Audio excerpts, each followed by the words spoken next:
Hello and welcome to our regulars, and a very big welcome if you're joining us for the first time today. Now, we are looking today at drug legalization. Now, from pretty early on in our history, mankind has shown a proclivity for drug use. Opium and alcohol seem the earliest contenders. Opium in 5700 BC and cannabis seeds appear in archaeological digs at about 8100 BC. Early on, getting off your face or getting as high as a kite was not a great evolutionary tactic. You're less able to gather resources and less likely to notice threats. Now that might explain why drug legislation only really became an issue towards the later stages of the second millennium. Certainly, the Muslims, they began to crack down on alcohol usage in the second millennium. But were there signs of prohibition before that? What we can say for sure is that prohibition has its roots not in seeking the best outcome, but in seeking to control the population. Let's jump in.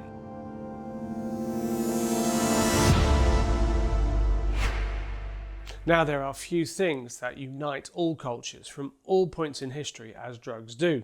As part of exploiting and exploring our environment, humans have very quickly found ways to numb pain, treat illness, and get high. These effects weren't always mutually exclusive. While some drugs may have been banned by local rulers, it was the morals of religion, Islam to be precise, that first decided a blanket ban on alcohol. But there are some who interpret the Quran as calling for a total ban on all narcotics. At a societal level, that is to say, as controlled by governments, there was no serious attempt to control drug usage until the emergence of a drug so pervasive that it nearly brought one country to a complete and utter standstill.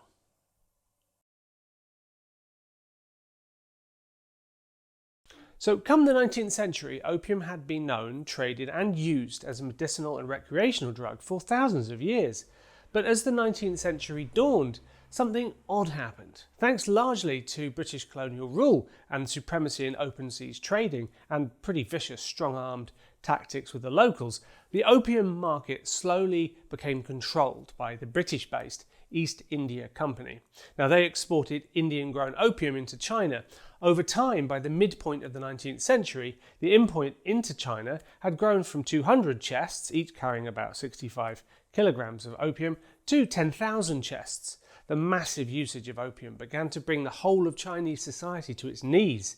The Emperor of China at the time banned the trade of opium, and that is what started the Opium Wars. Now, while the fine historical detail of this period is fascinating and it's definitely worth learning about, the key takeaway for this video is that the distribution, control and supply of drugs had become epoch-defining. Governments all over the world pricked up their ears because here was something that they could use to control the people. Drugs prohibition and the war on drugs. At the start of the 20th century, the US and the UK and many smaller nations began a crackdown on drugs. The 1960s and 70s saw even further deeper restrictions as conservative controlled governments sought to appear tough on disruptive elements in society. In the US, the target was black and Latino communities. In the UK, it was the counterculture, hippie and jazz movements. Now, while it is fair to say that these cultures did have a higher than typical usage of drugs, like cannabis and LSD, it's not like these drug laws were designed in good faith to help those for whom drugs were a problem factor. No, these laws were a tool to strike at those that the right considered enemies of the state. Those that thought that busting jazz clubs and corner hustlers were going to reform society have been shown now by history to be utterly deluded. Now, as the 60s rolled into the 70s, the US ratcheted up the rhetoric again, with Nixon declaring a now famous phrase, the war on drugs. Now, consider this quote from Nixon's top aide, John Ehrlichman. You want to know what this was really all about? The Nixon campaign in 1968 and the Nixon White House after that had two enemies, the anti-war left and the black people. You understand what I'm saying. We knew we couldn't make it illegal to be either against the war or black, but by getting the public to associate the hippies with marijuana and the blacks with heroin, and then criminalizing both heavily, we could disrupt those communities. We could arrest their leaders. We could raid their homes. We could break up their meetings and vilify them night after night on the evening news. Did we know we were lying about the drugs? Of course we did. Now, does that sound like a drug policy done for the good of the people to you? Or drugs being used as a political weapon, perhaps? Nixon wasn't done there. In 1972, a US Drugs Commission unanimously recommended decriminalizing the possession and distribution of marijuana for personal use. Nixon ignored the report totally and rejected all of its recommendations completely out of hand. Reagan came along and he doubled down on the war on drugs, making simple possession of cannabis a serious felony with minimum prison terms. The federal annual budget of the FBI's drug enforcement units went from $8 million to $95 million. The 70s and the 80s saw huge CIA budgets directed towards disrupting the cocaine trade. You only really need to watch Narcos to get a view of that debacle. Now, where America went, the rest of the world followed, with the West largely becoming anti-drugs in the way that the governments defined and policed their drug policies. As an aside, if you're a Star Trek fan, as I am, do you remember this? On my home planet, there was so much poverty and violence that for some, the only escape is through drugs. How can a chemical substance provide an escape? It doesn't, but it makes you think it does. Now, kids of the 80s will remember these anti-drugs messages being shoehorned in absolutely everywhere. Where are we now?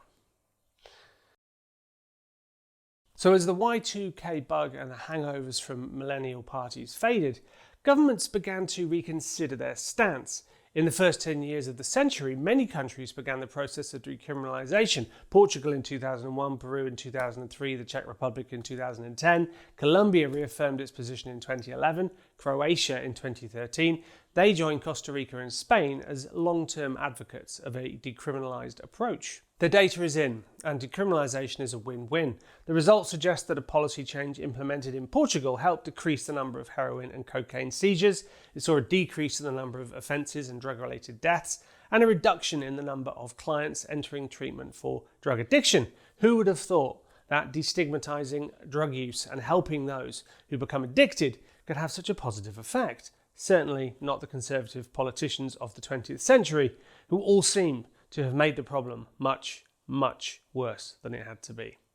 Now, even the once steadfast front-runners in the war on drugs are seeing the light. Many states are now legalizing cannabis. Washington has revenues from the growth and supply of cannabis in the region of $482 million, and Colorado's not far behind with $363 million. Sadly, the government is up to its own tricks, awarding huge contracts to multinational companies to oversee this process and make large profits into the bargain, while those with drug possession felonies are barred from being involved. This has led to the insane situation of jailed marijuana-related offences 5 years ago.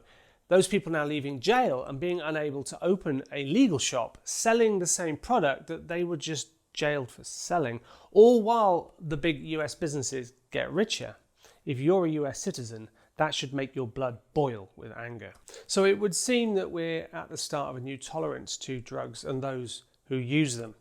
Giving people the freedom to choose and the help they need if they do get into trouble seems to be the best way forward. Still then, countries like the UK dig in their heels because the political class fear losing votes to the more conservatively minded. The damage that drugs do to a society, it's now clear, is much more exacerbated by criminalisation. The old arguments that decriminalisation will increase drug use or create drug tourism have been shown to be a complete fiction and falsehood. There is little question in my mind that drugs should be decriminalised. But what do you think? How can we aim for the best outcomes and minimise the harm done by substance abuse? So it's time to wrap this one up. But if you've enjoyed this episode, please do like the video and subscribe by clicking the button and the bell underneath. Thank you for watching, and we will see you next time out.